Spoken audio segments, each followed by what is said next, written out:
Episode number 7 war of love. چیزیں پھینکنے اور آندھی کی طرح برپا ہوئے شور نے اس کو آنکھیں کھولنے پہ مجبور کیا۔ ارد گرد نظر دوڑانے پہ اس کی بصارت نے اسے دیکھ لیا۔ جو غصے و وحشت سے ہر چیز بکھیر رہی تھی نیز کے پورا کمرہ طوفان کی زد میں آیا معلوم ہو رہا تھا۔ ایبک پہلے حیرانگی اور پھر سمجھ آ جانے پہ ہلکی مسکراہٹ لیے اٹھ بیٹھا۔ یلدز ادھر آؤ، کیوں شور مچا رہی ہو؟ وہ ہاتھ کے اشارے سے اس کے پاگل پن کو دیکھتے ہوئے اسے اپنی طرف بلانے لگا۔ یلدز نے ایک نظر اس کے برہنہ سینے کو دیکھا اور پھر غصے سے ارد گرد موجود ساری چیزیں توڑنے لگی۔ بغیر اس کی بات کا جواب دیے ایبک کچھ لمحے تک لب بیچ کر اس کی حرکات و سکنات دیکھتا رہا اور اسے رکتے نہ دیکھ کر اپنی پاورز سے مسلسل کمرے کی ہر چیز برباد کرتے دیکھ کر وہ بیڈ سے اٹھ کر اس کی طرف بڑھنے لگا۔ یلدز جو غم و غصے سے ملی جلی کیفیت لیے ایبک کا یہ محل تباہ کرنے پہ در پہ تھی، اس کو اپنی طرف آتا دیکھ کر وہ تھوڑی خوفزدہ سی ہو گئی۔ بال بکھرے ہوئے تھے، ہونٹ سوج چکے تھے، جبکہ آنکھیں مسلسل رونے سے سرخ ہو چکی تھیں۔ میری طرف مت آنا، وہیں رک جائیں ورنہ اچھا نہیں ہوگا۔ ہچکیوں کے درمیان بولتے ہوئے وہ اس کی ہر بڑھتے قدم کے ساتھ پیچھے ہٹنے لگی۔ ایبک کے لب اس کا خوف دیکھ کر تمسخرانہ مسکراہٹ میں ڈھل گئے۔ یلدز کیا نابالغ پن کی طرح بہیو کر رہی ہو؟ یہ سب اس دنیا میں چلتا ہے، تمہیں یوں خود کی انرجی ضائع نہیں کرنی چاہیے بیبی۔ اس سے پہلے کہ وہ دروازے سے باہر نکلتی اس کا ارادہ جان کر وہ پلک جھپکتے ہی اس کو اپنے حصار میں لے گیا۔ ایبک کے مضبوط برہنہ بازو سنگلا گرفت لیے اس کی کمر کے گرد پیوست ہو چکے تھے، جبکہ یلدز آنکھوں میں خوف لیے دوبارہ سے اسے اپنے قریب پا کر کانپنے لگی۔ اس کی سسکیاں ہوا میں شامل ہونے لگیں۔ آپ برے ہیں، مجھے واپس چھوڑ آئے، میں یہاں نہیں رہوں گی، آپ غلط کرتے ہیں۔ ہچکیوں کے درمیان بولتے ہوئے وہ اس کے برہنہ سینے پہ مکے مارنے لگی تو ایبک کی سبز آنکھیں اس کے معصوم الفاظ پہ چمکنے لگی۔ کیا غلط ہے؟ یہ نارمل ہے، تم فضول میں پریشان ہو رہی ہو، اور ایک بات غور سے سن لو، اب تمہیں سائیڈ لینڈ سے کبھی واپس نہیں جاؤ گی، اب ہم ایک ہو چکے ہیں اور تمہیں ساری زندگی میرے حکم کی پابندی کرنی ہے۔ شروعات کے نرم الفاظ اختتام تک پہنچتے ہی سخت ہو گئے۔ وہ اپنا چہرہ اس پہ جھکا چکا تھا۔ یلدز 1 انچ کی دوری پہ اس کی سبز آنکھوں والے ولف کو دیکھا جو بہت بےحس تھا، اس سے اپنا مطلب نکلواتا۔ وہ اس کی زندگی کو اپنے مقاصد کے لیے استعمال کر رہا تھا۔ یلدز کو بالکل بھی اچھا نہیں لگتا تھا۔ نہیں، میں واپس جاؤں گی ایک نہ ایک دن، اور آپ مجھ سے دور رہا کریں۔ میرے قریب آتے ہیں تو میری جلد سرد ہونے لگتی ہے، مجھے ٹھنڈ کا احساس مزید ہونے لگتا ہے۔ وہ اس کو دور کرنے لگی تو ایبک اس کے الفاظ سنتا ان ڈارک ریڈ لپس پہ جھک گیا۔ گزشتہ واقعات کے برعکس اس کے لمس میں نرمی تھی۔ وہ نرم انداز میں اس کے ہونٹوں کے جام کو پی رہا تھا۔ تو جو چھولے پیار سے آرام سے مر جاؤں، آجا چندہ باہوں میں، تجھ میں ہی گم ہو جاؤں میں۔ یلدز تیز ہوتی سانسیں لیے اس کے جھکے چہرے کو بامشکل برداشت کر رہی تھی۔ اسے یہ سب اچھا نہیں لگتا تھا اور ایبک اچانک اس کی زندگی میں آ کر اسے اپنے رول کے مطابق چلانا چاہ رہا تھا۔ لمحے سرکتے رہے اور اس کی بند پلکیں اور حرکت کرتے لب مسلسل لطف اندوز ہوتے رہے کہ اچانک اس کے کانوں میں اپنے والد کی آواز گونجی۔ وہ مسلسل اس سے کانٹیکٹ کرنے کی کوشش کر رہے تھے، وہ شاید چلا رہے تھے۔ ایبک جلدی سے پیچھے ہٹا۔ تمہارے مزید احساسات اور شکوے جاننے کے لیے میں بےتاب ہوں، لیکن اس وقت مجھے یہاں سے جانا ہوگا۔ یقین کرو، تمہارے قریب رہنے کی خواہش تعمر میرے اندر اجاگر ہوتی رہے گی۔ اس کے کپکپاتے لب اور گہرا سانس بھرتے دیکھ کر وہ اپنی سبز آنکھوں کو بغور اس کے نقش کا دیدار کروا کر پیچھے ہٹ گیا۔ جلدی سے چینج کرنے کے بعد وہ باہر نکلنے لگا۔ فریش ہو جاؤ، تب تک میں آتا ہوں۔ اسے جلدی سے کہہ کر ایک نظر بکھرے روم پہ ڈالنے کے بعد روم سے باہر نکل گیا۔ یہ کیا مسلسل تماشا لگا رکھا ہے؟ کیوں تمہارے روم سے اتنا شور آ رہا تھا؟ آج تک اس محل میں پرسکون خاموشی چھائی رہتی تھی، اور یوں بد نظمی کی وجہ کیا ہے؟ اس کا باپ اس کو دیکھتے ہی اپنی سربراہی کرسی سے اٹھ گیا، جبکہ ماں خاموش نگاہوں سے ایک مرتبہ پھر باپ اور بیٹے میں پیدا ہونے والی ناچاکی دیکھ رہی تھی۔ ڈیڈ، کیا ہے؟ آپ اب مجھ پہ نظر رکھنا شروع کر دیں گے؟ لاپرواہی سے سر جھٹکتے ہوئے وہ ان کے مقابل بیٹھ گیا تو وہ مزید بپھر گئے۔ کیا بدتمیزی ہے یہ؟ ایبک، ابھی مجھے یہ پیغام موصول ہوا ہے، مسٹر میکس آئس لینڈ کی طرف آ رہے ہیں۔ آخرکار کب تک اس ویمپائرس کی خبر چھپی رہتی؟ وہ اس بات کا اندازہ لگا چکے ہیں۔ اس نے ایک نظر اپنے باپ کے سرخ چہرے اور آنکھوں کو دیکھا اور کندھے اچکاتے ہوئے ماں کو دیکھنے لگا، جو خوفزدہ سی تمام معاملہ سمجھ گئی تھی۔ ڈیڈ، یلدز کی واپسی ناممکن ہے۔ اٹل انداز میں کہتے ہوئے وہ ان کو مزید غصہ دلا گیا۔ تم اسے خاموشی کے ساتھ واپس کرو گے؟ ختم کرو یہ تماشا۔ نہیں ڈیڈ، ایسا میں کبھی نہیں کروں گا۔ آنے دے مسٹر میکس کو۔ ان کے خاندان کا نام و نشان نہ مٹا دیا تو میں بھی ایبک نہیں۔ ہٹ انداز میں ان کے مقابل آتا وہ دانت چبا کر بولا، ایبک کیوں پریشان کر رہے ہو اپنے پاپا کو؟ تم جانتے ہو ایک وار ولف کبھی بھی ویمپائر کا ساتھی نہیں بن سکتا۔ یہ اصول توڑنے والی بات ہے۔ تم جلدی اس کو انہیں واپس کر دو۔ اس کے کانوں میں اپنی ماں کی بے بسی بھری آواز گونجی تو وہ سرخ آنکھیں لیے اپنا غصہ ضبط کرنے لگا۔ میں کسی کے حکم پہ نہیں چل سکتا، خود مختار ہوں اور ہر کام اپنی مرضی سے ہی کروں گا۔ دو ٹوک بولتے ہوئے اس نے وہاں سے جانے کے لیے قدم بڑھائے تو اس کے باپ کی آواز نے اس کو ساخت کر دیا۔ میں آئس لینڈ میں کوئی بھی مصیبت نہیں لا سکتا۔ تم یہ سب کر کے جنگ عظیم کو دعوت دے رہے ہو۔ یا تو جلدی اس کو واپس کر دو یا اسے لے کر یہاں سے دفع ہو جاؤ۔ اس کی موجودگی سمیت تم یہاں نہیں رہ سکتے۔ اپنا فیصلہ کر لو۔ ایبک نے مٹھیاں بیچ کر اپنے قدم موڑے اور باپ کے مد مقابل سپاٹ انداز میں اپنا فیصلہ سنا گیا، جس سے ان کے طیش میں مزید اضافہ ہو چکا تھا۔ تو ٹھیک ہے، یلدز واپس نہیں جائے گی، لیکن ہم یہاں بھی نہیں رہیں گے۔ مزید ان کی کوئی بھی بات سنے بغیر سرخ سبز آنکھوں کے ساتھ وہاں سے نکل گیا۔ ڈینیز جلدی سے آنکھیں بند کیے ہوائی گھوڑوں کو مخاطب کر چکا تھا۔ کچھ ہی دیر میں ان کے سامنے تین نہایت کالی آنکھوں والے کالے گھوڑے کھڑے تھے۔ وہ اپنی انرجی کو بچانے کی خاطر ان کا انتظام کر چکا تھا۔ میرا آئس لینڈ کے محل تک رابطہ ہو چکا ہے۔ انہوں نے ہمیں دعوت دے دی ہے۔ اب ہم وہاں جا کر چھان بین کر سکتے ہیں۔ مسٹر میکس پرسکون لہجے میں ڈینیز اور اپنی ویمپائرس سے مخاطب ہوئے۔ وہ لوگ اس وقت جنگل میں کھڑے تھے تاکہ کسی کو خبر نہ ہو۔ یہی سے انہوں نے پرواز کرنا تھا۔ میں اپنی انرجی بچا کر رکھوں گا تاکہ وقت آتے ہی اس ایبک کی گردن مروڑ سکوں۔ اگر وہ مجھے محل میں مل گیا تو اسی وقت اس کا خاتمہ کر دوں گا۔ ڈینیز آپے سے باہر ہوتا دانت پیستے ہوئے بولا تو مسٹر میکس نے اپنے بیٹے کے جنون کو دیکھا اور پھر اس کے کاندھے پہ ہاتھ رکھا۔ دیکھو ڈینیز، جو بھی قدم اٹھانا سوچ سمجھ کر اٹھانا، اور ہم صلح جوئی چاہتے ہیں تاکہ آرام سے جلدی اس کو وہاں سے لے آئیں۔ تم حوصلے سے کام لینا، یوں بپھر کر تم ایبک کو غصہ دلا دو گے۔ وہ اپنے بیٹے کے انتہائی غصے سے واقف تھے اور یلدز کے لیے اس کا پیار بھی کسی سے چھپا ہوا نہیں تھا۔ ڈیڈ، میں اس بات کی گارنٹی نہیں دے سکتا۔ اگر یلدز اسی کے پاس موجود ہوئی اور وہاں ہوئی تو ایبک کو میں مار کر ہی دم لوں گا، ورنہ اس کی اکڑ ختم نہیں ہوگی۔ ڈینیز ہوائی گھوڑے پہ بیٹھ کر سپاٹ انداز میں بولتے ہوئے گھوڑے کو وہاں سے چلنے کا اشارہ کیا اور ان سے دور ہوتا چلا گیا۔ مسٹر میکس نے پریشانی سے اپنی ویمپائرس لیڈی کو دیکھا۔ وہ خود ڈینیز کے رویے سے خوفزدہ تھی۔ پھر وہ دونوں بھی ہوائی کالے گھوڑے پہ سوار آئس لینڈ کی طرف روانہ ہو گئے۔ اٹھو جلدی سے، تیاری کرو اور چلو میرے ساتھ۔ اس کی پھاڑ کھانے والی آواز پہ وہ گھبراتی ہوئی جلدی سے اٹھی۔ ایبک آگے بڑھ کر اس کے بازو کو اپنے ہاتھ میں جکڑ چکا تھا اور اسے گھسیٹنے لگا۔ یلدز خوف سے اس کے اقدام کو دیکھ رہی تھی۔ وہ پاگل سا ہو رہا تھا اور اس کی نیلی رگیں کنپٹی سے ابھر آئی تھی۔ کہاں لے جا رہے ہیں مجھے؟ چھوڑیں، وہ مزاحمت کرتی پیچھے ہٹنا چاہ رہی تھی، لیکن ایبک زبردستی اسے گھسیٹ رہا تھا۔ یلدز کے بازو تکلیف سے سرخ پڑنے لگے۔ ہم یہاں نہیں رہیں گے۔ وہ تمہارے ماں باپ یہاں آ رہے ہیں۔ ابھی کے لیے تو پہلے تمہارا بندوبست کر لوں، پھر بعد میں ان سے بھی نمٹ لوں گا۔ غصب سے بھرپور آواز لیے دھاڑتے ہوئے وہ مسلسل اسے سخت گرفت میں کھینچ رہا تھا۔ مجھے کہیں نہیں جانا، چھوڑیں مجھے، میں اپنے ڈیڈ کے پاس رہوں گی۔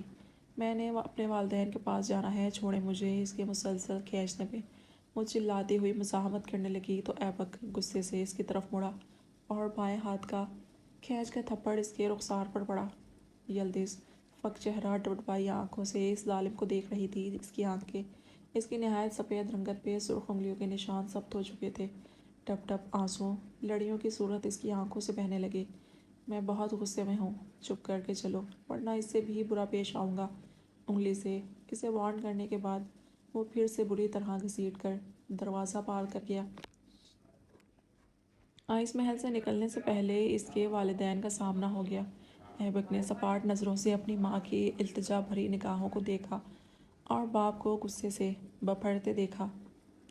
دفع ہو جاؤ، اب یہاں قدم بھی مت رکھنا جب تک تم اس سے چھٹکارا حاصل نہیں کر لیتے۔ ان کی سرد آواز پہ وہ سر جھٹکتے ہوئے تیش میں اپنی گرفت اس کے بازو پہ سخت کر گیا کہ وہ ہڈی ٹوٹنے جیسی تکلیف کے زیر اثر چلا اٹھی۔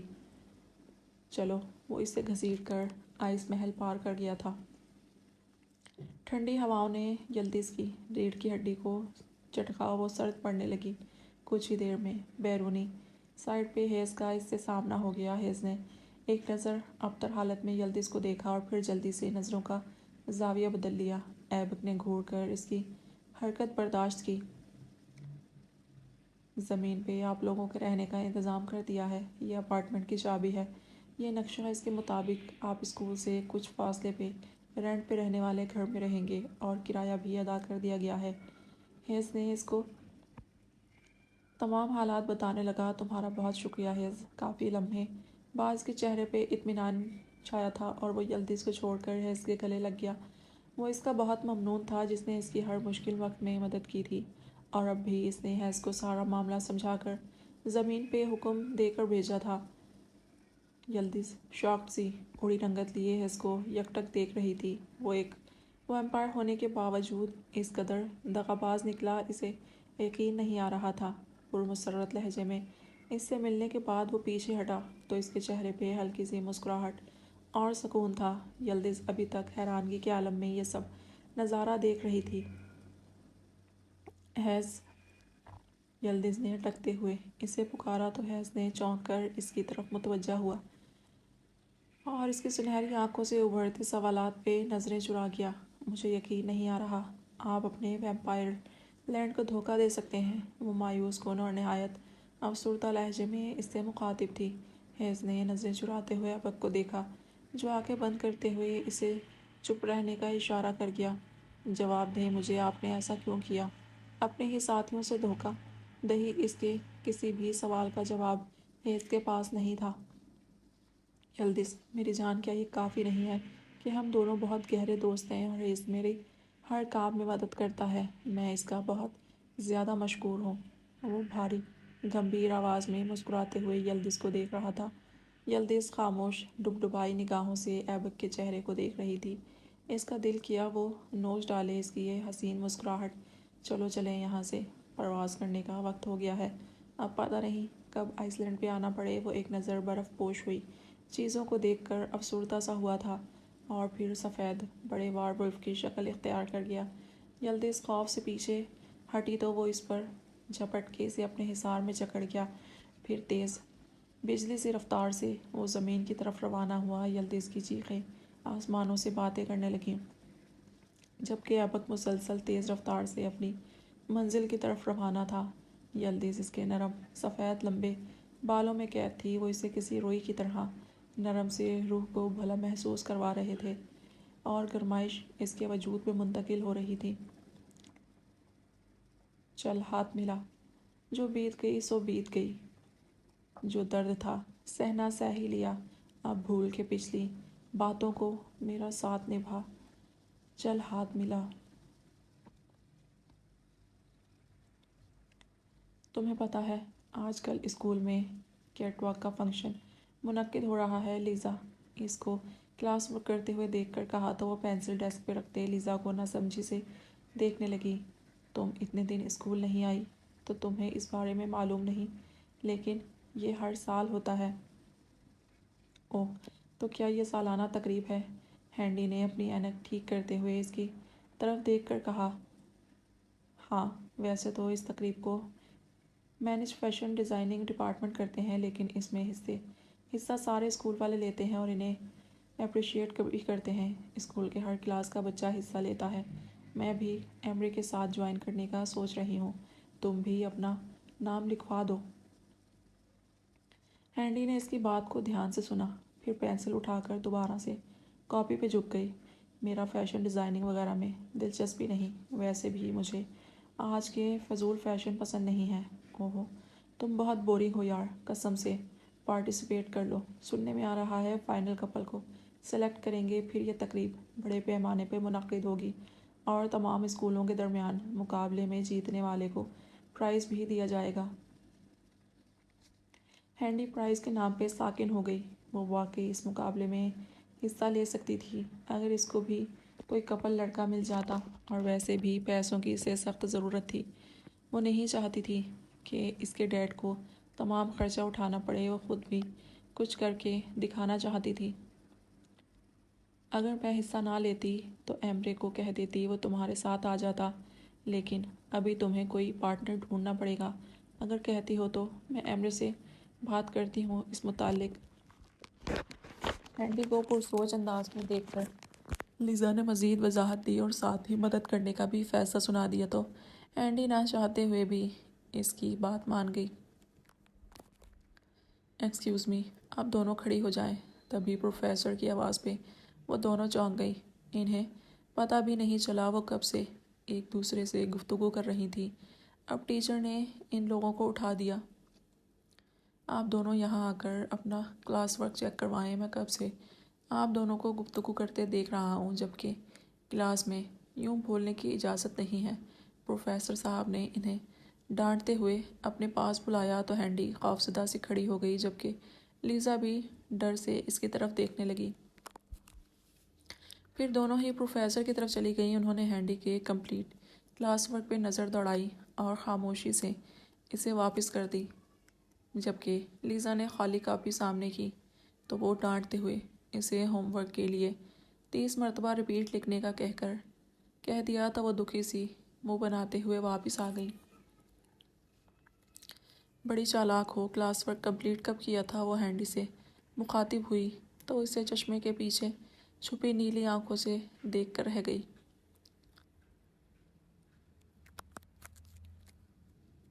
ڈینیز نہایت غصے سے چاروں طرف دیکھ رہا تھا۔ سفید برف پوش چیزیں ہر جگہ بکھری ہوئی تھیں۔ برف نے ہر چیز پہ اپنی سفید چادر اڑا دی تھی۔ سامنے ہی آئس محل پوری آن و شان کے ساتھ آسمان کی حدود کو چھو رہا تھا۔ کہاں ہے وہ ڈیڈ؟ ڈینیز اضطرابی انداز میں اپنے باپ سے پوچھ رہا تھا۔ کچھ ہی دیر پہلے انہوں نے بلیک ورڈ سے آئس لینڈ تک کی حدود کو پار کیا تھا اور وہ دو ملازم وار ولف ان کو لینے کے لیے پہلے سے ہی کھڑے تھے۔ بیٹا ابھی خاموش ہو جاؤ، انہیں کچھ پتہ نہیں چلنا چاہیے۔ ہم آرام سے ہر جگہ کا معائنہ اور جانچ پڑتال کر لیں، پھر ہی راست سے پردہ اٹھ پائے گا۔ وہ بس اپنے باپ کو دیکھ کر بے چینی سے ہر طرف دیکھنے لگا۔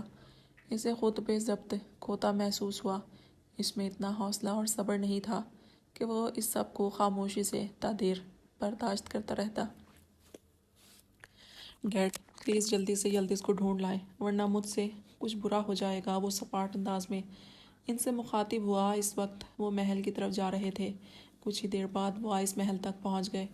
باہر کھڑے دو وار ولفز نے اپنے منہ سے برف کے ننھے ٹکڑے باہر نکال کر محل کے دروازے پہ پھینکے تو بڑا سا کرسٹل کی باریک ڈیزائن والا گیٹ کھل گیا۔ وہ دروازہ پار کر کے سامنے ہی ایبک کے والدین بیٹھے ہوئے تھے۔ محل کی ہر شے آئس سے بنی ہوئی تھی۔ نیچے دراز قالین بھی آئس کی باریک ڈیزائننگ سے تراش کر کیا گیا تھا جو بڑے اسٹیج تک لے جاتا۔ سفید کرسٹل کے گلدان کرسٹل کو تراشے ہوئے خوبصورت جنگلی وار ولف کے مجسمے محل کی دیواروں پہ چسپاں تھے۔ بڑے بڑے آئس کرسٹل کے نمونے دیواروں پہ لگے ہوئے تھے۔ بلا شبہ محل کی ہر چیز وہاں پہ موجود بادشاہ کے ذوق و شوق کو بتا رہی تھی۔ آئس محل میں آپ کا خوش آمدید۔ بڑا سا لاؤنج میں سربراہی کرسی پہ بیٹھے بادشاہ نے ان کو محل میں داخل ہوتے دیکھ کر ہی اونچی آواز میں کہا تو ڈینیز نے نخوت سے منہ پھیر لیا۔ جبکہ مسٹر میکس پرتپاک انداز میں ان سے ملے۔ وہ ان کو کسی بھی طرح شک میں مبتلا نہیں کروانا چاہتے تھے۔ جب سے آپ کی کامیابی کو دیکھا ہے دل خوش ہو جاتا ہے کہ ابھی تک ایسے ویمپائرز بھی موجود ہیں جو ہمارے ٹکر کے ہیں۔ انہیں اشارے سے سائڈ پہ بنی کرسیوں کی طرف بٹھانے کا کہہ کر وہ خود بھی آرام سے بیٹھ گئے۔ آپ کی تعریف کا بے حد شکریہ۔ ہم بھی اپنے علاقے کو دیکھنے کے لیے یہاں آئے تھے تو سوچا کیوں نہ بادشاہ سے بھی مل لیا جائے۔ مسٹر میکس مسکراہٹ کا خول چڑھائے ان سے بول رہے تھے، جبکہ ڈینیز نے غصے سے چاروں اطراف دیکھا لیکن ایبک کا کوئی بھی نشان نہ پا سکا۔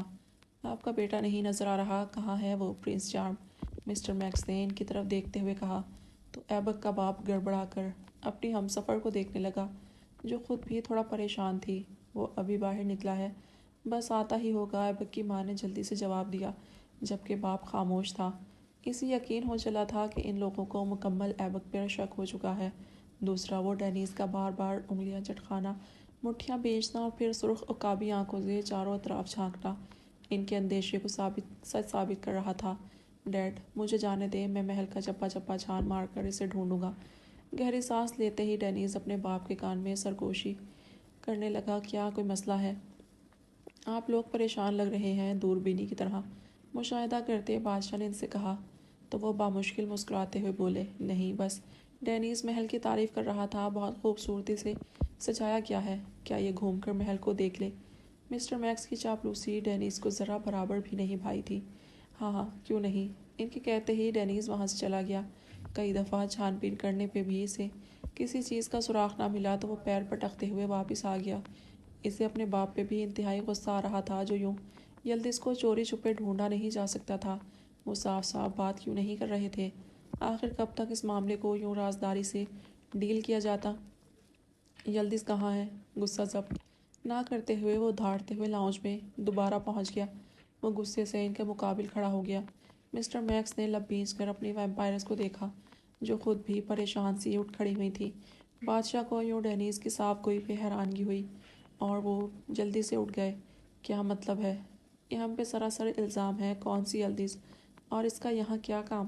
خود پہ قابو کرتے وہ جلدی سے اٹھ کھڑے ہوئے، تو مسٹر میکس بھی اپنے بیٹے کے جذباتی پن پہ سر پٹک کر رہ گئے۔ یلدز میری بہن، جس کو آپ کے بیٹے نے اغوا کیا ہے، میری بات کان کھول کر سن لیں، میں اسے نہیں چھوڑوں گا۔ چیختے ہوئے وہاں پہ موجود ہر چیز کو تباہ کرنے لگا تو باہر کھڑے وار ولف بھاگ کر اندر آئے۔ اندر کا گرم ماحول دیکھ کر وہ جلدی سے ڈینیز پہ جھپٹ کر اسے قابو کرنے لگے، تو بادشاہ نے ہاتھ کے اشارے سے انہیں روک دیا۔ اگر مجھے یلدز ملی اور ایبک نے سچ میں کوئی ایسا کام کیا ہوا تو میں خود اسے سزا دوں گا۔ یوں غصہ کرنے سے اور طیش میں آنے سے اس طرح کے مسئلے حل نہیں ہوتے، پرسکون ہو جاؤ۔ بادشاہ نے موقع دیکھتے ہوئے مجبوراً اپنے بیٹے کو بچانے کے لیے فیصلہ کر لیا۔ دوسرا، مسٹر میکس بھی جلدی سے اسے روکنے کے لیے بھاگے۔ اسے تھام کر روکا۔ ڈینیز گہری سانس لیتے خون رنگ آنکھوں سے بادشاہ کو گھور رہا تھا۔ ہم چلتے ہیں۔ ڈینیز بس اپنی بہن کی گمشدگی کی وجہ سے پریشان ہے، بس اس لیے ایسا ریئیکٹ کر رہا ہے، مسٹر میکس نے ان کی طرف دیکھتے ہوئے کہا، تو وہ سر ہلا کر رہ گئے۔ کچھ ہی دیر میں وہ محل سے نکل آئے۔ ڈینیز، اپنے غصے پہ قابو رکھو، مسٹر میکس اس کا کندھا تھپ تھپاتے ہوئے بولے، تو وہ ان کے ہاتھ جھٹک گیا۔ زمین پہ اترتے ہی ایبک اپنی شکل میں واپس آ گیا۔ یلدز ساتھ پڑے بینچ پہ بیٹھ کر گہری سانس لینے لگی۔ بھاگ کر میں آیا ہوں اور سانگ تمہارا پھول گیا ہے، اس پہ طنز کرتے ہوئے وہ بولا، تو یلدز نے تعصب سے اس کی نظروں کو بمشکل برداشت کیا۔ وہ کچھ دیر تک اس کی ابتر حالت سفید بکھرے بالوں پہ غور کرتا رہا۔ وہ خود اس وقت پسینے میں شرابور تھا، انتہائی سفید چہرہ سرخ ہو رہا تھا، جبکہ آنکھیں تھکاوٹ لیے ہوئے تھیں۔ تمہیں یہ کلاک تبدیل کرنا پڑے گا، اب جب تک تم یہاں ہو تمہیں اپنا رہن سہن بھی بدلنا ہوگا۔ چلو اٹھو، سب سے پہلے کچھ خریداری کر لیتے ہیں۔ اس کے پھٹے کپڑوں کو دیکھ کر وہ بولا، خود اسے بھی اس وقت اپنے لباس کو تبدیل کرنے کی سخت ضرورت تھی۔ مجھ سے ذرا بھی چلنے نہیں ہو رہا، پلیز مجھے وہاں چھوڑ دیں جہاں پہ رہنا ہے، میں تھک گئی ہوں، وہ کمزور سی آواز میں بولی۔ تو ایبک نے ایک نظر اس کے چہرے کو دیکھا، وہ واقعی تھکی تھکی معلوم ہو رہی تھی۔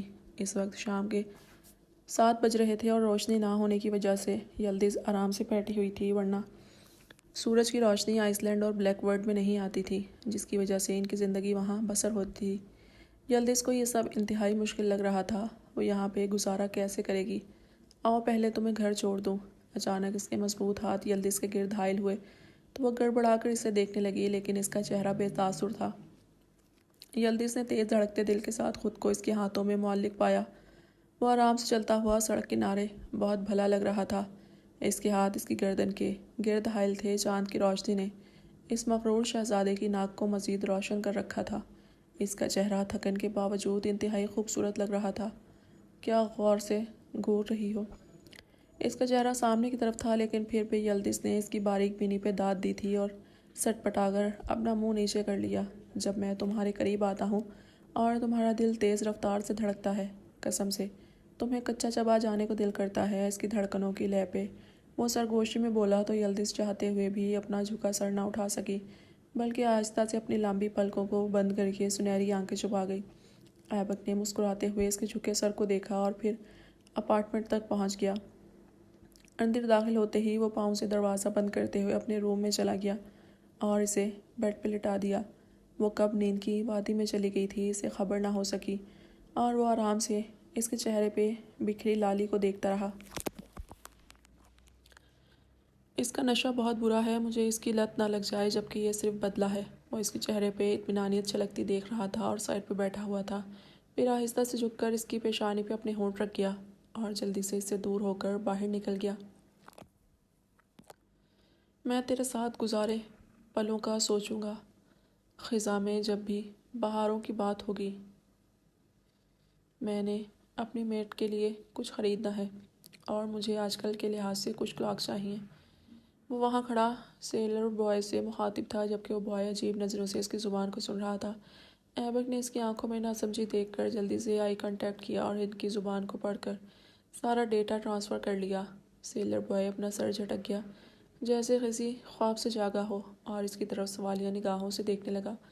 مجھے اپنی مسز کے لیے اچھے سے ڈیزائننگ سوٹس چاہیے جو اس سیزن کے مناسبت سے ہوں، اور ویسے بھی مجھے عورتوں کی شاپنگ کا زیادہ نہیں معلوم۔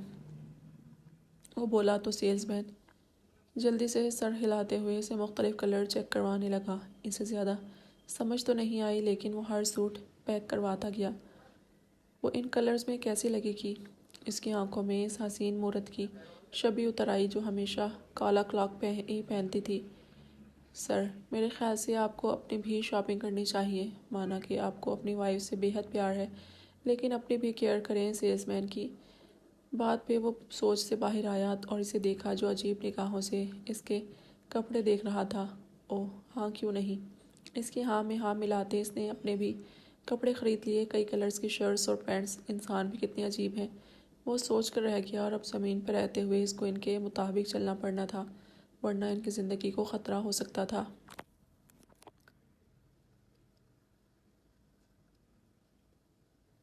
اف، تھکن کے باوجود وہ شاپنگ بیگ سے لدا اپارٹمنٹ میں داخل ہوا، لیکن وہاں گہری خاموشی چھائی ہوئی تھی، جیسے چھوڑ کر گیا تھا۔ سب ویسا ہی تھا، اسی طرح لاؤنج میں اندھیرا چھایا ہوا تھا۔ لگتا ہے ابھی تک نہیں اٹھی، خود کلامی کرتے ہوئے وہ اپنے روم میں چلا گیا۔ یلدز اسی طرح لیٹی ہوئی تھی، آنکھیں بند تھی۔ جلدی سے اپنا ایک سوٹ نکال کر وہ ساتھ اٹیچ باتھ میں چلا گیا۔ نہا کر واپس آیا تو انسانی لباس زیب تن کیے بہت خوبصورت لگ رہا تھا۔ چوڑا سینہ، باڈی بنائے لگ رہا تھا، اس پہ انتہائی سفید جسم بہت بھلا لگ رہا تھا۔ وہ اس کے نزدیک آ کر چند لمحے اس کی سوئی حالت دیکھتا رہا اور پھر جھنجھلا کر اسے جھٹکے سے ہاتھ کھینچ کر بٹھا گیا۔ یلدز کی آنکھیں نیند کی خماری لیے سرخ ہو رہی تھیں، وہ شاید ابھی تک حواسوں میں نہیں آئی تھی، یوں ہی بکھری حالت میں ساکت بیٹھی ہوئی تھی۔ ایبک نے جھنجھلا کر اس کا رویہ بمشکل برداشت کیا۔ اف، تھکا ہارا میں آیا ہوں اور آرام تم نوش فرما رہی ہو، جلدی اٹھو اور چینج کر کے آؤ، اسے جھنجھوڑتے ہوئے وہ بولا تو وہ گڑبڑا کر سیدھی ہوئی اور چند لمحے عجیب نگاہوں سے اسے گھورتی رہی۔ پھر اچانک ہی اس کا چھت پھاڑ کہا گونجا، یہ کیا حالت بنا رکھی ہے آپ نے؟ وہ ہنستی ہوئی اسے بول رہی تھی، جبکہ ایبک حیران سا اس کو دیکھ رہا تھا۔ اس نے اسے پہلی دفعہ مسکراتا دیکھا تھا۔